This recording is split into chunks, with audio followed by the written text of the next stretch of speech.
We all want to feel energetic, hopeful, and ready for the day when we wake up. How often does that happen though? Are there ways to ensure that we can show up and do our best work, no matter what life throws at us? It turns out there are many ways to upgrade our software and hardware so that we can show up and do our best work.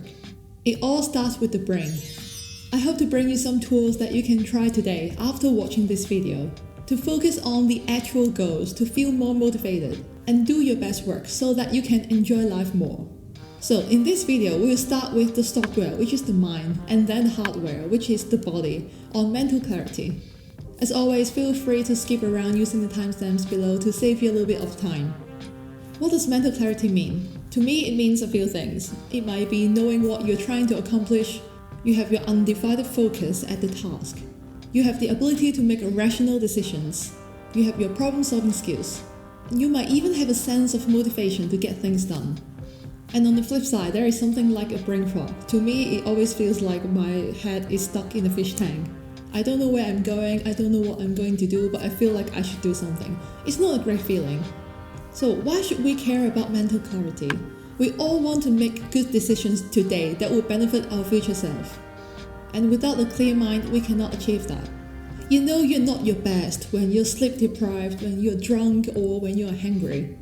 You just cannot make any rational decisions without a sharp mind.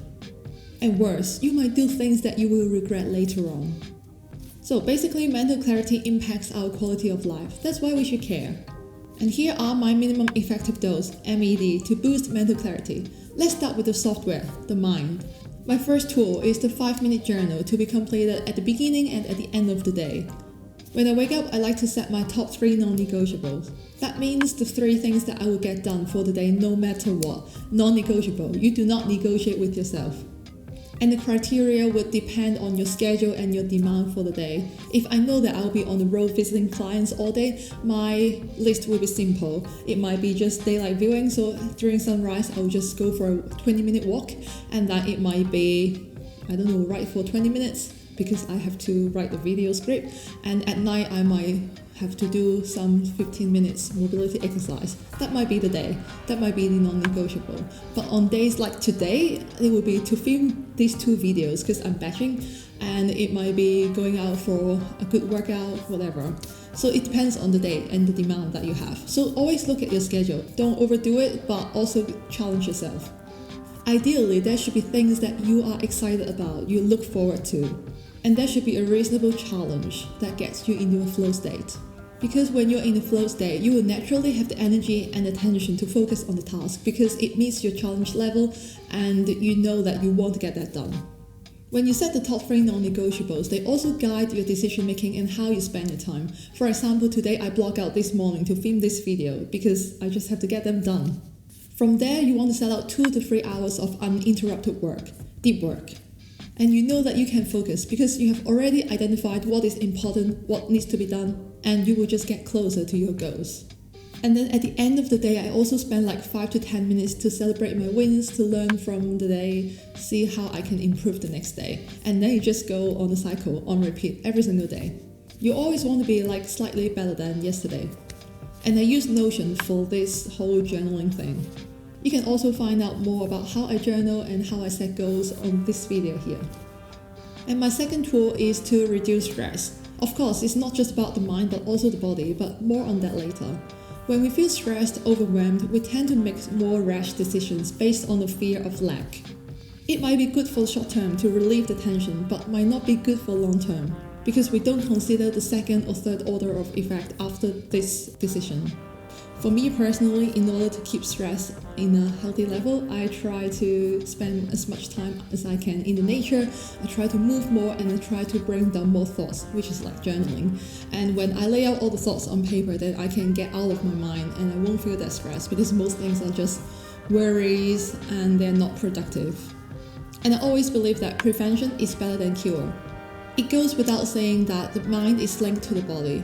And here are my 2 tips on sharpening the mental clarity via regulating the body, which is our hardware. Number 1, make sure you dial in the basics. I talked about this time and time again, and I will repeat that. You want to get your sleep, your hydration, your diet, and your movement right. That will impact both your physical and mental level. Dr. Andrew Huberman talks about looking at the daylight between 30 minutes to 3 hours of waking up and delay caffeine intake until like 60 to 90 minutes later, and I stand by that around 80% of the time. Unless I'm doing a workout first thing in the morning, otherwise I don't have coffee until like 1.5 hours later. And of course I try to have a very fixed sleep and wake up time. I go out for a walk first thing in the morning for like 3-4 days a week. And as I've mentioned in previous videos, I'm on like a whole food diet. I try to eat as much nourishing food as possible and to prioritize protein and to get the movements right via regular exercising. And you also want to know your alcohol and caffeine tolerance level so that when you're out on social gathering events or when you're traveling, you won't overdo anything. When you dial in the basics, you will have a natural energy and alertness to make good decisions and to just get through the day without any issues. Trust me on that. And my last tip about the hardware is to have mindful work breaks. The prerequisite is that you want to understand your internal body clock and also your energy level fluctuation. I came across this really good energy level chart created by Chris Spark, link in the description box below. I just took that from his newsletter. It's really good. And basically, it's a spreadsheet. You just want to note down your energy level from a scale of 1 to 10, I think, during each hour of the day. So you might later find out that you have a natural energy dip at around maybe 2 p.m. That's when you know that you usually would want to reach a coffee, but if you dial in the basics, if you have enough sleep and your nutrition are good, then maybe you can start to change your behavior. Maybe you can move the task around to do the deep work at the beginning of the day from 9 a.m. to 12 p.m. and then to leave the less demanding work or less creative work in the afternoon when you don't have that much energy. You can always play around. But this chart gives you a good level of what's going on and you have more awareness, and then from there you can make a change. So when I take a work break, I usually try to move around, try to eat something good, and I might even squeeze in the mid-morning workout. Anything to change my physiological state. Even when I change my posture from sitting down too long, I just feel better. And I always believe that a good workout should leave you feeling more pumped and motivated, not sore and drain your energy. So if you feel like that, you might have overdone it. A good workout also helps to increase your blood flow, improve your cognitive abilities, and reduce stress. So it's all the good things. And I have to repeat this, work break doesn't mean that you should scroll social media. Do not do that, please. As I said, it's mindful work break. You want to be present in the activity outside work. Have you ever felt more energized after you scroll social media? Almost never. So why would you do that? Why would you drain your energy further during your work break? Doesn't make sense. I see these 4 tools simple but not easy. I think it's hard enough to get consistent sleep, hydration, good diet, and enough movements if we don't have a system in place. Take it one day at a time. Slowly add things to your routine that will boost your energy level and mental clarity. If you're interested in boosting your productivity, your energy level and attention span, take my free wellbeing quiz here to get a score on how you actually spend your time, energy and attention and what you can do immediately to make everything better. It's completely free and you will get your score within 3 minutes. Thank you for watching and I will see you in the next one.